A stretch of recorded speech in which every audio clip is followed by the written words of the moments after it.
Hello, everyone. Welcome to In Your Business. Today, we are talking all about cybersecurity with our guest, Jeff Dawley. He is the president and co-founder of Cybersecurity Compliance Corp. Welcome, Jeff. Thank you so much for joining us today. Thank you. It's a pleasure to be here with you. Jeff, you bring as a career accountant and seasoned executive, you bring a unique perspective to the cybersecurity conversation. Can you tell us about your history and a little bit about your background? Yeah, this is a fascinating space. I've spent my career in finance, came out of a large accounting firm when I was at a university. Did my accounting in Canada, qualified as a chartered accountant at the time.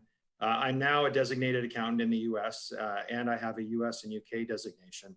So working my way up through finance, it became really apparent early in my career that systems and IT and information and data would be critical to everything we did in any business. So I made it a point to come up to speed in that area, and over time, ended up taking over IT in several different companies where I worked. Most recently, I was running IT for a cross-border lending operation. We were in Canada, and I helped expand into Europe, built up operations in Ireland, launching service into the UK, lending to lawyers. And at the time, as we moved out into Europe, I took over IT internationally, so for the whole operation. And I asked my team, I said, look, I'm an accountant, I'm used to good reporting on risks and controls. So what do we have on cybersecurity? I know it's really important, so tell me how we're doing. And not a word of a lie. I got 2 shrugs, right? Big shoulder push-ups. And somebody said, we're okay. I thought, wow, okay, that's not going to work for me. I'm a trained accountant who's used to reporting. So I set about learning more about cybersecurity and the types of reporting that are available for executives and business owners on what their risks are and what to do about it. And just after doing months of research, I really found that the price points are too high. It's all consulting engagements. There wasn't enough off the shelf for the small business person, leader. So we set about, myself and my partner, who's got a career in IT and security, we built a solution that genuinely gives small businesses a starting point for cybersecurity based on globally accepted frameworks and shows them a roadmap for improvement that they can afford to do on a stage and budget appropriate basis. Okay, we're going to talk a lot more about that, but I know that you have first of all, within the couple years, I think your organization started in 2008. Sorry, 2018. Great. And within that time frame, you've had a lot of success. This year, congratulations. You were nominated as by the Board of Trade for the Business Excellence Award and Business Person of the Year. So that's excellent, and congratulations on that. So Jeff, you have, I'm sure you have some really interesting stories about cybersecurity, and I wonder if you could share, if there's one that comes to mind, if you could share that with our viewers. Yeah, absolutely. It's funny, we keep telling people that cybersecurity isn't just a tech problem anymore. It's really a business risk that you need to address. I was working in 2010. I took a job with a mining operation, and the first thing that they did was say, here, Jeff, is a plane ticket to Turkey. You're going down into the southern part of Turkey to work at a zinc recovery plant. I thought, okay, great. I'm a finance guy. What am I going to do down there? I don't speak any Turkish. Sure enough, I showed up, and over the next 3 or 4 weeks, found that there were some inconsistencies going on in the operation. And you know, you're going to think this is a zinc recovery plant, it's manufacturing. What's that got to do with cybersecurity? Well, the reality was that there was an effort going on to undermine our group as the owners of the company. They were sabotaging the plant, and on the cyber side, there wasn't a lot of computer technology going on, but all of our communications were done by email, managed by an internal IT resource. And all of our billing was done through, tracked through an accounting system. And we discovered through various interesting techniques that people were stealing aggregate. They were stealing the finished product and shipping it into Eastern Europe. And over time, through a mailbox that became full and started bouncing back messages, we found that the perpetrators of this had actually been eavesdropping on emails that they weren't entitled to. And it was collusion with this internal IT manager. And fortunately, before it all came to a head and we had a problem, we ended up successfully rooting out the people that were causing the problem. But when you get behind the firewall, when you're dealing with an insider, you have a real challenge because they're behind all of your controls. So it highlights again that you need to have the full spectrum of cybersecurity in place, no matter how big or small you are, no matter whether you're in manufacturing or in technology. You've still got information that is of value and it can be compromised. So, take a full picture of your cybersecurity environment. Make sure you close those gaps down. Yeah, that's a very interesting story. And it just shows that it can happen to anyone. And it's important to keep an eye on these things. But I wonder, you've created a solution for businesses to make it more accessible for small businesses, large corporations, but to make it more accessible and for people to understand it. So can you tell us about Cybersecurity Pulse and the solution that you've created? Yeah, as a career sort of small business minded individual, I did spend some time in large companies and it taught me about frameworks and about governance. But in small companies, you don't have the resources to go out and hire somebody to do everything. So you need a product that can do it for you. When we look at cybersecurity and what companies need to do, getting started with something that's affordable, it was important that we, one, draw from legitimate, globally accepted frameworks. And the one I'm going to throw out there, and I'm not going to explain what it all is called NIST CSF, and it's NIST Cybersecurity Framework. It's easy to digest. It is written in relatively plain, understandable English. We've gone one step further and said, okay, let's take the framework and customize the scoring and write it in plain English and make it so that non-IT decision makers can look at where they are in the scoring roadmap and know exactly what step to take next in order to improve. Through our services, you run the assessment. It's 4 to 8 hours, really, really simple. Don't pay us to learn about your business. Only pay us for the cybersecurity knowledge. You already know how to run your business and what you need to do. You just need someone with the expertise in cyber to give you some direction. And we do a debrief for an hour to walk you through the results and make sure that you're hitting on the right priorities going forward. We say often also that the biggest attack vector is not your network. It's not some hacker in a basement trying to get you in their hood. The typical, hacker image that you see out there. It's organized crime with thousands and thousands, millions of emails that come out, phishing emails trying to get you to click on something that you shouldn't. And so making sure that you're training people and then you're phishing them internally, running compliance tests. We integrated that with our assessment solution and dashboard so that you can get all of that in one stop at a really affordable price. That's great.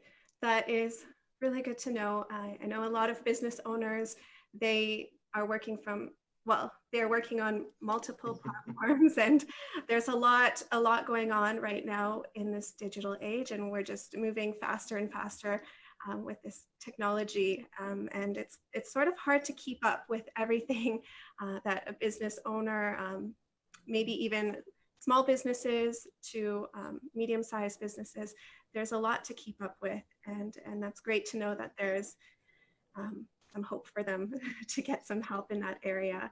So are there, I want to ask you about traditional cybersecurity solutions. Do you find that the traditional cybersecurity solutions are failing businesses today? Yeah, it's a challenge because it gets such incredible press when you're on the bleeding edge of innovation. So you get these great AI tools, phenomenal, anomalous behavior detection software. That's all wonderful stuff, and it's mandatory that it evolve and become affordable. People weren't driving electric cars when prototypes were being developed. It took a long time and a lot of investment, and now we're looking at the ability for everyone to own an electric car.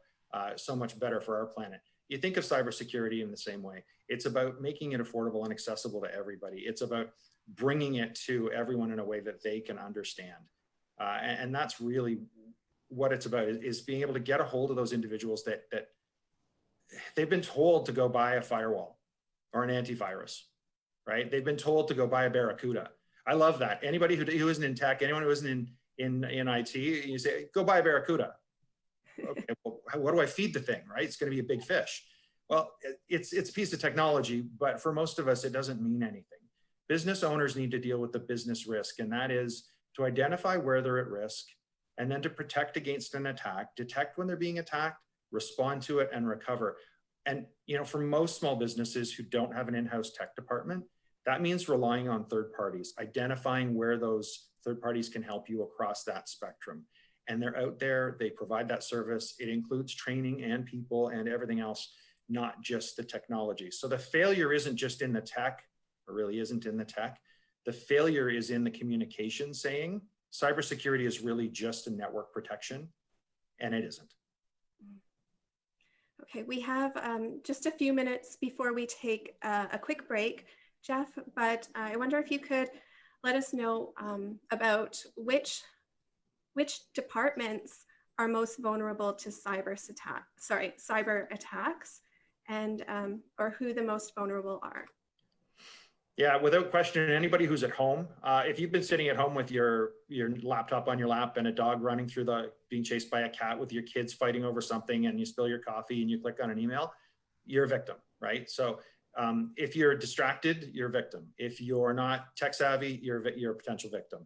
If you're not trained, you're a potential victim. Industry or function wise, obviously high risk areas like accounting, where people will submit false invoices and then social engineer a way for you to pay them. Knowing where your boss is, knowing where the approval people are around the world. And there are very targeted spear phishing campaigns that can get you to do things that you wouldn't ordinarily. So it's less a matter of function and a lot more about not being aware. If you're aware, you can really resist most of the attacks that circulate out there today. Okay, so pretty much everyone is at risk right now. In some way, it's, risk is risk, but it's the controls you put in place around it. You learn that at an early age in business. It's risk comes with profit, and it's about how well your controls work to prevent the significant downside. Okay, great. Jeff, when we come back, you are going to share with us some tips for our small businesses who may be at the stage pre-budget for having maybe this assessment done. And I look forward to having that discussion with you. So stay with us. There is lots more to come within your business when we return.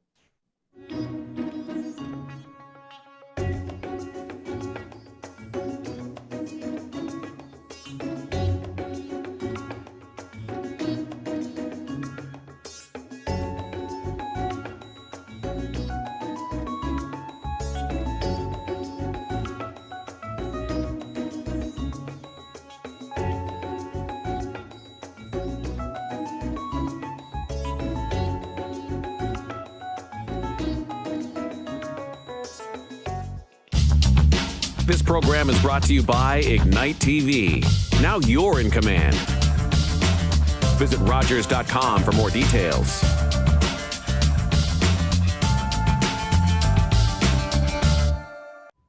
I'm Deborah Hutchison, host of Local Update. The COVID pandemic plunged the world into a sea of uncertainty and upheaval. Closer to home, how are we coping? Join me each week as we speak with organizations and members of the community about how they're faring and how they're making a difference. Get the latest local updates and hear stories of resiliency and caring. After all, we're in this together. That's Local Update each week right here on Rogers TV.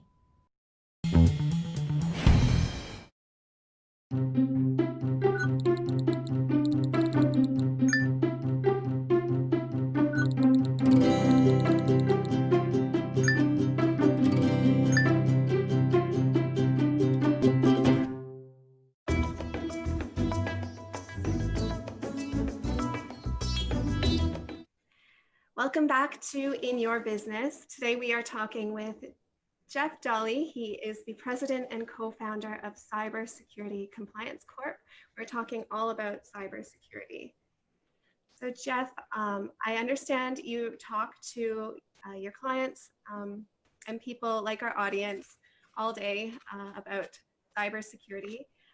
I know that there can sometimes be a misconception that you need to be a certain size of an organization or a company to start with seeking a cybersecurity consultant or something along those lines. And I wonder if you have some tips for small businesses in the community for what they can do to be more secure in their technology. Yeah, of course. You know, it's funny. Everybody thinks it's not going to be me, right? I'm going to take the risk and I'm not going to put the effort in. Well, unfortunately, small businesses who get attacked are 60% of the small businesses that are successfully attacked are out of business within 6 months. Brand recovery for Facebook or Life Labs is just simply opening the doors again because people will use them.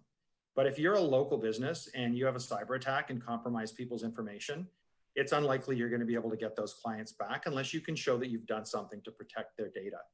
So the reality is you need to take a full framework-based approach. You need to look at the life cycle. And the mistake people commonly make is they focus on identifying where the risk is, like in their network or on their laptops, and then working to protect those things by putting in antivirus or putting in some other level of protection.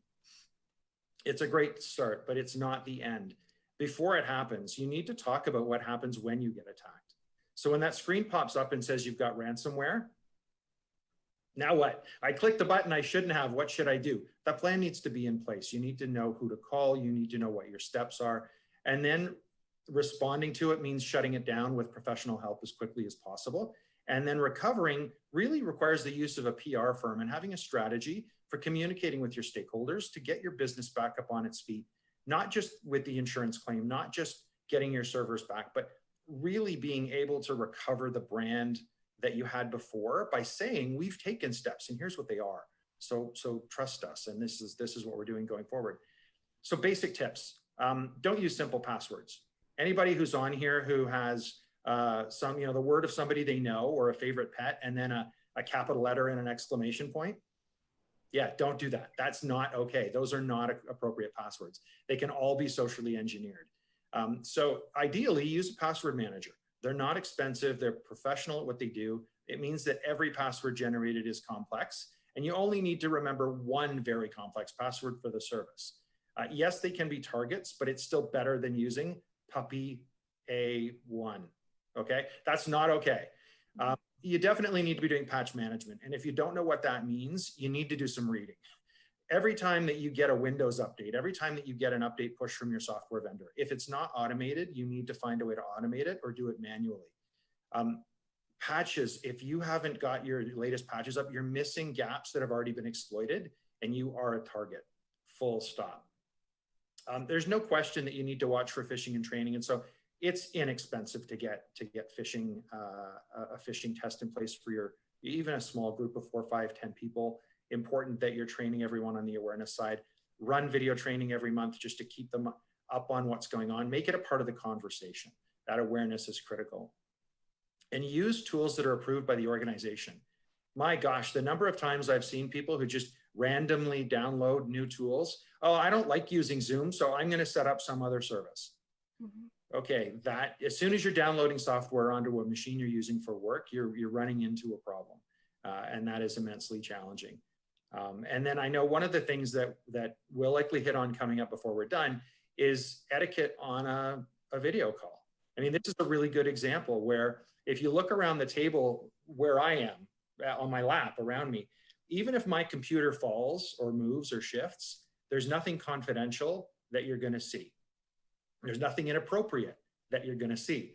And that's because every time I get on a call, I look from the camera outwards to make sure. I mean, you've been on camera for long enough to know you make sure there's no chance that there's going to be something really inappropriate come into the shot. Most people in this forced remote work environment haven't got that into their routine yet. Okay. Well, those are some excellent tips. I want to touch on, there was one point that I did want to touch on, and it was about, can't remember, I'm sorry, but the phishing scams during COVID. Now, there's a lot of people online right now, and these phishing scams are becoming more prevalent. How can people protect themselves from that? Yeah, it's a real challenge, and it's not just phishing. I'm going to tell you a story about something that happened to us this summer, and the steps that really the only steps you can take to protect yourself. So good endpoint software is going to go a part of the way, right? As long as you're paying for something that's on your machine and that's watching for typical spam type of email, that will catch some of it. But it's becoming increasingly sophisticated. And when COVID hit, all of a sudden, everybody in the world was waiting to see that email about statistics, right? I want to see an update on the data that's coming out. So CDC, WHO, I want to see these. Well, if you got an email that said, click for the latest update for your area, click, and ransomware. And you had people who were waiting for stimulus checks or relief checks or some kind of payment. And so out came the phishing emails that said, this is CRA. You have a payment of $700 waiting. You need to click here and update your information.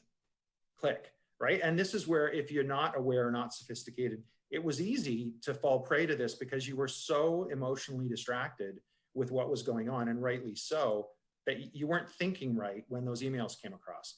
So phishing it's always been it's for a very long time been the #1 attack vector. It's a form of social engineering. We had, so 2 examples that people need to be aware of. We had somebody come and talk to us last year about joining the organization, and he was really excited about what we were doing. So we told him about what we do. He went away for a week and came back. He said, Jeff, you'd be so proud of me. Great, this is fantastic. All good stories start that way, right? You'd be so proud of me. I got an email from my president. He's in South Africa. He's on the road, going between states, between countries. And he sent me an email saying, we've had a flat, my phone is dead. This is the last thing I can send. I need you to wire cash to this mechanic so we can get back on the road. Sure enough, he was in South Africa. So this was a spear phishing. This was targeted to this person. So yes, he recognized it, thumbs up. However, he wrote back and said, I've caught you, you're illegitimate, this is illegal, I'm reporting you to the authorities. Okay, well, so you don't think that there's anything wrong with that, except he's just validated his corporate email address. So that now is going to be the corporate email address they use for all of the rest of their attacks for the next 3 or 4 weeks.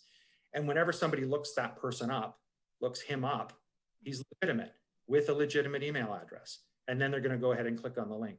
So even just validating your corporate email is a problem. We had someone try to attack us this year in the spring. Our accounting manager received an email from, it looked like me, and it was extremely well written. One of the best I've seen, saying, please pay this invoice. I've overlooked it. It's urgent. We need to pay it right away. Please get to the bank. She responded, had a back and forth, and then her training kicked in. And this is why I bring it up. Her training kicked in. We train our people every month on best practices in cybersecurity with videos, short videos with a quiz at the end. We run them through phishing tests so they know what to click on and what not to click on. And with her, she went, oh my gosh, this doesn't sound legitimate. I don't recognize the vendor. I don't recognize this. I don't recognize that. She texted me. She didn't even go through email. She texted me separately and said, did you send me this? And we caught it, and we were able to park it and say, okay, we're not going to get caught by this cyber attack. So it really is just about awareness, and that's why I tell the stories. In the first case, there was a lack of awareness that corporate emails are really actually more valuable than healthcare records, than credit cards. They're more valuable because they legitimize the next attack to thousands of people. So it's really about awareness, and if you're not getting it through your company, you definitely need to find a venue to go through regular training and be phished by people who can give you some feedback. So if an email does come in that maybe seems a little bit suspicious, don't reply. No, my gosh, have a plan. So delete it outright, or you let your IT folks know so they can do something about it. But my God, don't ever respond and say, I got you. All right, noted. That's good to know. And people have so much going on right now. They have a lot on their plate. So like you said, just being alert is the first step. So that's good to keep in mind. We just have a few more minutes before we have to say goodbye, Jeff. And I know there's a lot more that we can talk about. So we may have to have you back on again. But for now, I wonder if you want to share with us what the future holds for cybersecurity and the future of Cybersecurity Compliance Corp. Yeah, I think this is an interesting time. We're at this Wild West stage where there aren't enough resources. There's 3 million openings worldwide in cybersecurity. There are micro-credentials springing up everywhere with a number of different frameworks guiding what's going on. It will consolidate. There will be a standard that emerges country by country. And frankly, there will be more tools like we're offering that take cybersecurity out of the hands of people who are overly technical and put it into the hands of everybody. Accounting went through this over the last 50 years, where financial statements at one point were so complicated, no one could understand them. And now people get them and can read a balance sheet and an income statement. That's where we're going. Accessibility is going to be the key word for cybersecurity in the years to come, no question. Okay. If our viewers would like to get in touch with you, Jeff, how can they reach out to you? You can find us on our website at www.yourcybersecuritypulse.com. And you can always reach me through LinkedIn, find us on Twitter, find us on Facebook. We make a point of making sure that we're out there and available to answer questions for folks when they need to. Okay, so we have a couple minutes before we say goodbye. Do you want to leave our audience with any final thoughts before we do say goodbye? Yeah, so really, we're doing this. I'm sitting here in Whitby, Ontario, in the region of Durham, and yeah, I've been very fortunate over the last couple of years to work with some incredible technology and cybersecurity professionals and influencers in the region. So I'd really encourage everybody to pay attention to what's going on out here. Look around the country at things that are going on in cybersecurity. Take the opportunity to become aware, to know what's out there in terms of potential attacks. I can't stress awareness enough. And the professionals that are working on evolving solutions in the area and in the industry are second to none. They are bringing a phenomenal amount of talent to addressing cybersecurity and helping everybody achieve a safer tomorrow. Well, thank you, Jeff, so much for your time and for joining us on In Your Business and opening our eyes to how our small businesses can stay alert and protect their information during this time. I'd like to thank our viewers as well from all of us at Rogers TV for watching. Tune in again next week for another episode of In Your Business. We'll see you then.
Call the Rogers TV viewer response line, email us, or connect with us on social media.